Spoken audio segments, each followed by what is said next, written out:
तो चलिए बढ़ते हैं आज की कहानी की ओर। दोस्तों, मेरा नाम ऋतिक है और मैं कर्नाटक के एक छोटे से जिले के एक छोटे से गांव का निवासी हूं। इस कहानी को आज एक दशक बीत गया है, लेकिन आज भी इस कहानी की एक एक तस्वीर मेरे दिल में डर पैदा करने के लिए कायम है। आज मैं आपको अपनी जिंदगी से जुड़ा हुआ एक किस्सा याद दिलाना चाहता हूं, जो मुझे हर किसी को बताने का मन करता है। जब भी मैं इस घटना को किसी दूसरे इंसान को बताता हूं, तो उस वक्त मेरे शरीर के अंदर मुझे कपकपाहट हो जाती है।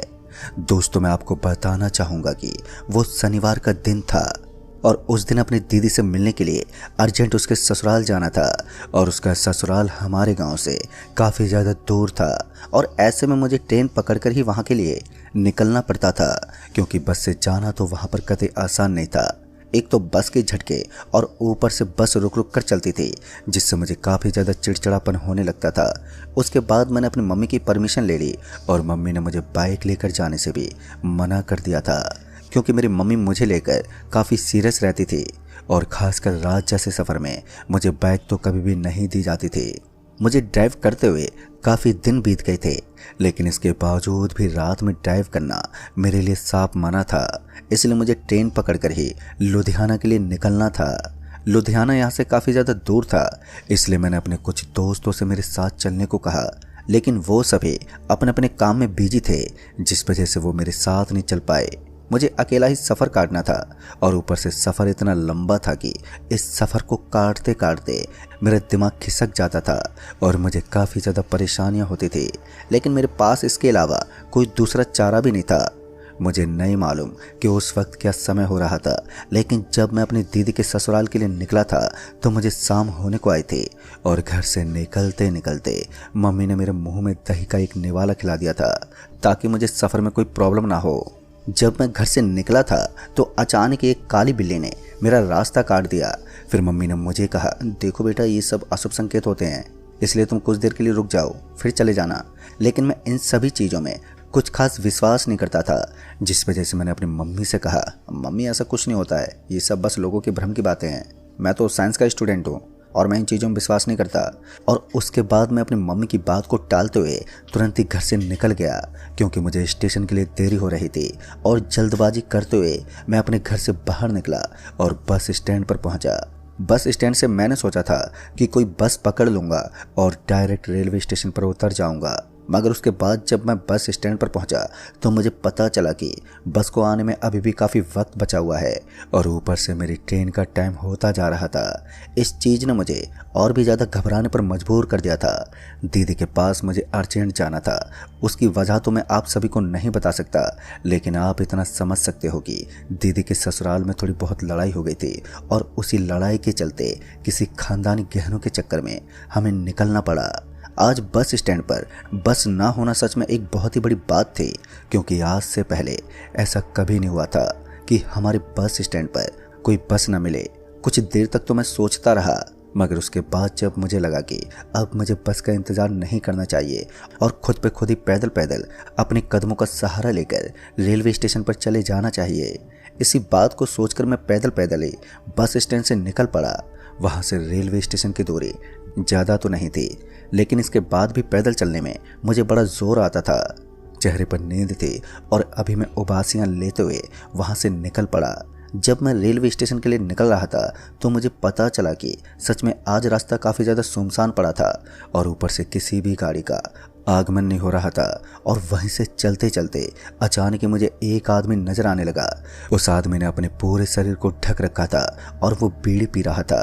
बीड़ी की सुगंध से ही मैं पहचान गया था कि ये ज़रूर कोई बूढ़ा आदमी है, लेकिन फिर जैसे ही मैं उसके करीब से गुजरने लगा तो उस आदमी ने कहा, अरे क्या हुआ भाई साहब, रेलवे स्टेशन के लिए निकल रहे हो क्या? तो मैंने अपनी गर्दन हिलाकर उससे हाँ में जवाब दिया। तो फिर उस आदमी ने कहा, ठहरो ज़रा मैं भी आता हूँ। और उसके बाद वो आदमी मेरे पास पहुँच गया। अब उस आदमी के साथ चलना मुझे कुछ ठीक नहीं लग रहा था। फिर मैंने किसी तरह उसे हिचकिचाते हुए कहा, भाई साहब वैसे आप रास्ते में बैठे बैठे कर क्या रहे थे? तो उस आदमी ने बताया कि वो हर रोज़ यहीं पर बैठता है। कहते हैं कि कुछ लोगों की बातें काफ़ी ज़्यादा गहरी होती हैं और उन बातों को इतनी जल्दी समझ पाना हमारे बस में नहीं होता। ऐसा ही कुछ मेरे साथ भी हो रहा था और उस आदमी की बातें मुझे बिल्कुल भी पल्ले नहीं पड़ रही थी। तभी मैंने कहा, लेकिन आप तो मुझे इस इलाके के नहीं लगते। तो उस आदमी ने बताया कि वो काठमांडू गांव का रहने वाला है और वो यहाँ काफ़ी बार आता जाता रहता है। उसके बाद मेरे और उस आदमी के बीच में एक लंबी बातचीत होना शुरू हो गई। जब मैंने उस आदमी से पूछा तो उसने बताया कि वो काठमांडू जाएगा, और ये सुनकर तो मैं खुश हो गया था क्योंकि अब मुझे अपने सफ़र का एक पार्टनर मिल गया था और अब मैं बड़ी खुशी खुशी के साथ आराम से उसके साथ सफ़र कर सकता था। फिर मैंने उस आदमी से उसके पूरे खानदान के बारे में पूछना शुरू कर दिया, लेकिन वो आदमी मुझे ये सब बातें बताना नहीं चाहता था। जैसा कि आपको पहले भी मैं बता चुका हूँ कि कुछ लोग अपनी पहचान हमसे छुपाते हैं। इसका मतलब तो यही होता है कि वो हमारे साथ या तो कुछ गलत करना चाहते हैं या फिर वो अपनी ज़िंदगी को हमारे साथ शेयर नहीं करना चाहते। खैर, मैंने तो सोचा था कि अगर ये आदमी गलत भी होगा तो भला मेरा क्या उखाड़ सकता है। उसके बाद मैं और वो आदमी हम दोनों किसी तरह रास्ते को पार करते हुए रेलवे स्टेशन पहुंच गए। जब हम दोनों रेलवे स्टेशन पहुंचे तो हमने देखा कि स्टेशन के ऊपर काफ़ी ज़्यादा सन्नाटा पसरा हुआ था। रेलवे स्टेशन पर इस तरह के सन्नाटे को देखकर मैं खुद हैरान हो गया था क्योंकि आज से पहले मैंने इस स्टेशन पर इतनी ज़्यादा खामोशी नहीं देखी थी। फिर एक नज़र जब मैंने आसमान की ओर मारी तो मुझे रियलाइज़ हुआ कि आज तो अमावस्या की रात है, यानी कि एक ऐसी रात है जिस रात को मेरे घर वाले घर से बाहर नहीं निकलते और ना ही मुझे निकलने देते हैं। मुझे समझ में नहीं आ रहा था कि आज मम्मी ने मुझे दीदी के ससुराल जाने की परमिशन क्यों दे दी। आज तो अमावस्या की रात है और अमावस्या की रात का मतलब होता है एक ऐसी खौफनाक और दहशत से भरी हुई रात जो लोगों के दिल और दिमाग में काफ़ी बुरी तरीके से हावी हो जाती है। मैं खुद इस बात को समझ नहीं पा रहा था कि आजकल के लोग इस रात को इतनी ज़्यादा खौफनाक साबित क्यों करते हैं, क्योंकि मैं रेलवे स्टेशन पर आ गया था और अभी तक मैंने किसी भी ऐसी चीज़ को नहीं देखा था जो कि भूत प्रेत के रूप में हो, या फिर कोई भी ऐसा शख्स मुझे नहीं मिला था जो अमावस्या की रात की बात करता हो। अभी मैं रेलवे स्टेशन पर पहुंच गया था तो वो आदमी भी मेरे साथ काफ़ी नॉर्मल तरीके से बात कर रहा था। अब वो मेरा एक दोस्त बन गया था और मैं उसे सारी बात बता सकता था और सामने से वो भी मुझे अच्छे अच्छे जवाब दे रहा था। लेकिन कहते हैं ना, जिस इंसान पर हमें जितनी जल्दी विश्वास होता है वो इंसान उतना ही जल्दी हमारे साथ विश्वासघात करता है। क्या ये आदमी मेरे साथ कुछ करने वाला था या फिर कुछ और ही मांजरा था, ये तो मैं नहीं जानता था। हुआ कुछ ऐसा था कि जैसे ही हम दोनों रेलवे स्टेशन पर पहुंचे थे तो उस आदमी ने मुझे टिकट काउंटर पर जाने को कहा था और उस वक्त मैं बिना उस आदमी की तरफ देखे ही रेलवे स्टेशन पर मौजूद काउंटर की तरफ निकल गया और मैंने उस आदमी की तरफ ज़रा भी ध्यान नहीं दिया। उसके बाद मैं काउंटर पर पहुंचा तो मुझे वहाँ पर सिर्फ एक आदमी ही बैठा हुआ नजर आया। शायद अभी वो शटर को डाउन ही करने वाला था, लेकिन उससे पहले ही मैं पहुंच गया और मैंने उस आदमी से टिकट मांग ली। मैंने उस सीट पर बैठे हुए आदमी से कहा, सर ज़रा एक लुधियाना की टिकट दे देना। जैसे ही मैंने उस आदमी से टिकट की मांग की तो वो आदमी मेरी तरफ देखने लगा था। पता नहीं क्यों, लेकिन वो मुझे एक अजीब सी नज़र से देख रहा था, जैसे कि मैंने टिकट की बजाय उसकी किडनी मांग ली हो। फिर मैंने उस आदमी से कहा, सर क्या हुआ, आप मुझे इस तरह से क्यों देख रहे हैं? तो उस आदमी ने कहा, मुझे अफसोस है कि आज तुम अपना आखिरी सफ़र करोगे। यह सुनकर तो मैंने उस आदमी से बोला, क्या सर, मुझे कुछ समझ में नहीं आ रहा है, आप क्या बोलना चाहते हैं? तभी उस काउंटर में बैठे आदमी ने कहा, देखो भाई साहब, मेरी बात मानो और चुपचाप यहाँ से वापस निकल जाओ। आप जानते नहीं हो ये जगह कितनी ख़राब है। अगर आज आपने यहाँ से सफ़र करने की कोशिश की तो फिर आपको इस चीज़ का ज़िंदगी भर पछतावा होगा। आप मेरी बात मान लीजिए और चुपचाप यहाँ से निकल जाइए। उस आदमी की बात सुनकर मैं बोल पड़ा, मैं बेवकूफ़ नहीं हूँ, जितना मैं आपको कह रहा हूँ आप उतना ही कीजिए। मुझे जल्दी से एक टिकट दे दीजिए और मुझे निकलना है। मेरी बात मानकर इस काउंटर पर बैठे उस आदमी ने मुझे एक टिकट निकाल कर दे दी और उसके बाद मैं उस टिकट को लेकर वापस से स्टेशन पर पहुँच गया। अब मुझे इंतज़ार था तो बस जल्दी से ट्रेन के आने का, लेकिन अभी भी ट्रेन स्टेशन पर नहीं पहुँची थी। इसका मतलब साफ था कि आज ट्रेन को आने में काफ़ी टाइम लग गया था। वो ट्रेन अपने निर्धारित समय से काफ़ी लेट चल रही थी और इस चीज़ ने मुझे थोड़ा विचलित कर दिया था। तभी मुझे याद आया कि स्टेशन पर आते वक्त मेरे साथ काले कपड़े पहने एक आदमी भी आया था। वो अचानक ही कहीं गायब हो गया था और मैं उस आदमी की तलाश में इधर उधर घूमने लगा, लेकिन अब उस आदमी का कोई ठिकाना नहीं था। मुझे तो पता ही नहीं चल रहा था कि आखिर वो आदमी इतनी सी देर में कहाँ पर गायब हो गया है। कुछ देर तक तो मेरी आंखें उस आदमी की तलाश करती रहीं, लेकिन वो मुझे कहीं भी नज़र नहीं आया। और फिर इसी बीच मुझे प्लेटफार्म पर अनाउंसमेंट होती हुई सुनाई दी कि बहुत ही जल्द ट्रेन स्टेशन पर पहुंचने वाली है। खैर ये अनाउंसमेंट सिर्फ मेरे लिए थी क्योंकि स्टेशन पर मेरे अलावा तो कोई मौजूद ही नहीं था। रात के तकरीबन 9:30 बजने को आए थे और अब ठंड भी लगातार बढ़ती जा रही थी। स्टेशन पर हुई अनाउंसमेंट को सुनने के बाद मेरे कान खड़े हो चुके थे और अब मुझे इंतजार था तो ट्रेन के आने का।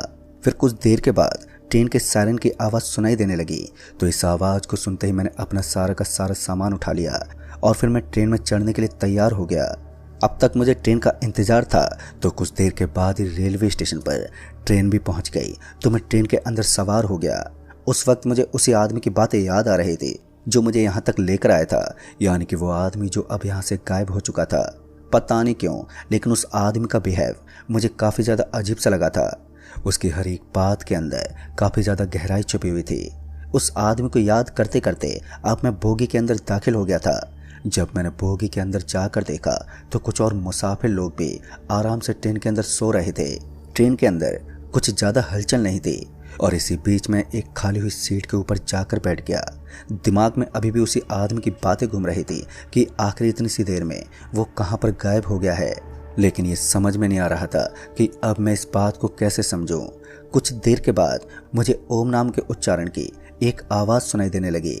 पता नहीं क्यों, लेकिन इस आवाज़ के अंदर थोड़ा डरा देने वाला नाम था।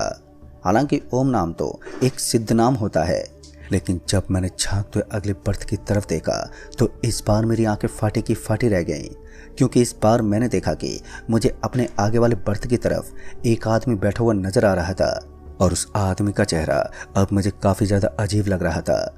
ऐसा लग रहा था कि अब उसका हुलिया बदल चुका है। उसका शरीर पहले की तरह नहीं रहा, लेकिन कपड़े मुझे बिल्कुल उसी की तरह नजर आ रहे थे और आवाज़ भी बिल्कुल उसी की तरह ही थी। बस आवाज़ के अंदर थोड़ा सा डर था। फिर मैंने बड़बड़ाते हुए कहा, भाई साहब मुझे तो पता ही नहीं चला कि आप कब ट्रेन के इस बर्थ पर आकर बैठ गए। मेरी बात सुनने के बाद वो आदमी मुस्कुराते हुए बोला, अरे भाई साहब मैं तो आपसे पहले इस बोगी के अंदर आकर बैठ गया था। मुझे समझ में नहीं आ रहा था कि भला ऐसे कैसे हुआ, और तभी मेरी नज़र उस आदमी के बगल में पड़ी, एक भूतों की किताब पर पड़ी। तो मैं उस किताब को एकटक देखने लगा। पता नहीं क्यों, लेकिन उस किताब को देखकर मेरे मन में एक बात आ गई और मैंने वो बात उस आदमी के सामने पेश कर दी। मैंने उस आदमी से कहा, भाई साहब एक बात बताओ, आजकल भूत प्रेत जैसी चीज़ों को कोई नहीं मानता और आप इन चीज़ों में अभी भी विश्वास करते हैं। मेरी बातें सुनकर उस आदमी ने कहा, दरअसल लोग इन चीज़ों को नहीं मानते, लेकिन ये चीज़ें वास्तव में होती हैं और मैंने खुद अपनी आंखों से एक भूत को देखा है। उस आदमी के मुंह से इतनी बात सुनकर मेरे मुंह से हंसी छूट गई और फिर मैंने कहा, क्या भाई साहब आप इतनी रात को मजाक करते हैं। और फिर उसके बाद ट्रेन को एक बहुत ही ज़ोरदार झटका लगा। झटका लगने के कारण मैं उसी आदमी के सामने वाले एक पाइप से टकरा गया और पाइप से टकराकर मैं धड़ाम से नीचे गिर पड़ा। लेकिन जैसे ही मैं नीचे गिरा तो मुझे उस आदमी के पैरों के अंदर से एक अजीब सी बदबू आने लगी और वो बदबू उस आदमी के शायद जूतों से आ रही थी। मुझे ऐसा लगा कि जैसे उस आदमी ने काफ़ी महीनों से अपने जूतों को नहीं धोया है, इसलिए मैंने ज़्यादा ध्यान नहीं दिया और वापस से उठकर उस आदमी से बात करने लगा। इसी बीच जब मैं उस आदमी से बात कर रहा था तो मुझे ऐसा लग रहा था कि वही बदबू उस आदमी के मुंह के अंदर से आ रही थी और इस बात ने मुझे काफ़ी ज़्यादा हैरान कर दिया था। अब तो मेरे अंदर डर बैठ गया था। इसी तरह मेरे और उस आदमी के बीच में बातें होती रही और अब मुझे पता नहीं चला कि कब मेरा रेलवे स्टेशन आ गया और रेलवे स्टेशन के आते ही मैं तुरंत ही ट्रेन से नीचे उतर गया। ट्रेन से नीचे उतरते ही जब मैंने बाहर की तरफ देखा तो वो आदमी तो मुझे पहले ही नीचे उतरा हुआ नजर आ रहा था। उस आदमी की इन हरकतों ने मुझे हैरान करके रख दिया था। तभी मैंने एक बार उस आदमी से कहा, भाई कौन हो आप और आप मेरा इस तरह पीछा क्यों कर रहे हो। मैंने बस इतना ही कहा था कि इस बार उस आदमी ने एक ऊंची आवाज़ में कहा, तुम्हारे बैग के अंदर जो टिफ़िन रखा हुआ है उसके अंदर चिकन का सामान है, वो मुझे दे दो, उसके बाद मैं यहाँ से चला जाऊँगा। उस आदमी के मुंह से इस बात को सुनकर मेरे तो रोंगटे खड़े हो गए। उस वक्त मैं समझ ही नहीं पा रहा था कि आखिर ऐसा कैसे मुमकिन है। उस आदमी को मेरे टिफ़िन के बारे में भला कैसे पता चला, हालांकि मेरे टिफ़िन के अंदर तो शाकाहारी खाना था। फिर मैंने उस आदमी को कहा, भाई साहब आप पागल हो क्या, भाई साहब आप पागल हो क्या, मेरे घर के अंदर कोई भी चिकन नहीं खाता, फिर आप कैसे बोल रहे हैं। तो फिर उस आदमी ने कहा, आपको विश्वास नहीं होता तो आप अपने टिफ़िन को खोल कर देख लीजिए। तभी मैंने अपना बैग खोला और उसके अंदर जैसे मैंने उस टिफ़िन को देखा तो मेरे होश ही उड़ गए। दरअसल मैंने देखा कि मेरे टिफ़िन बॉक्स के अंदर मुझे मांस के बड़े बड़े टुकड़े नज़र आ रहे थे और सच में उस वक्त मैं इतना ज़्यादा डर गया था कि मैं आपको बता नहीं सकता। उसी वक्त उस आदमी के अंदर से मुझे एक अजीब सी आवाज़ सुनाई देने लगी और फिर मैंने उस टिफ़िन को वहीं पर फेंक दिया। अब तक ट्रेन भी वहाँ से गुजर चुकी थी और फिर मैं सरपट वहाँ से भागने लगा। वहाँ से थोड़ा आगे जाने के बाद मुझे एक रोड नज़र आई और उस रोड के थोड़ा सा आगे एक छोटा सा टैक्सी स्टैंड था।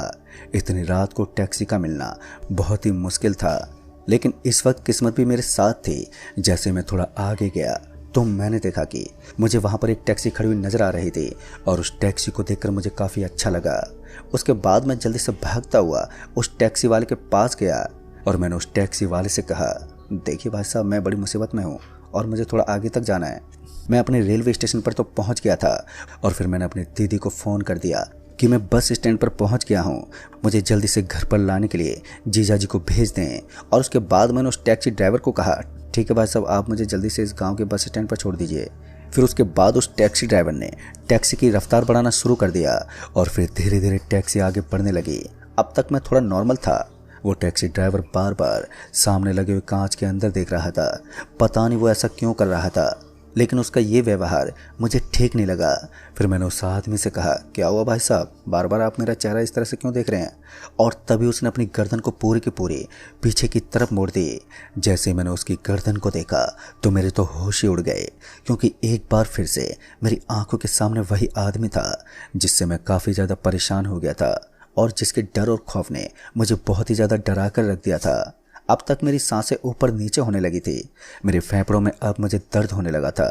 मुझे समझ में नहीं आ रहा था कि अब मैं करूं तो करूं क्या। ऊपर से उस टैक्सी की रफ्तार तो लगातार बढ़ती ही जा रही थी और इसी बीच मेरी नज़र उस टैक्सी के पीछे वाले हिस्से पर पड़ी तो मैंने देखा कि मुझे पीछे की तरफ से कुछ लोग भागते हुए नजर आ रहे थे। दरअसल वो 3 लोगों का एक झुंड था और उन्हें देखते मैं बचाओ बचाओ की आवाज़ देने लगा।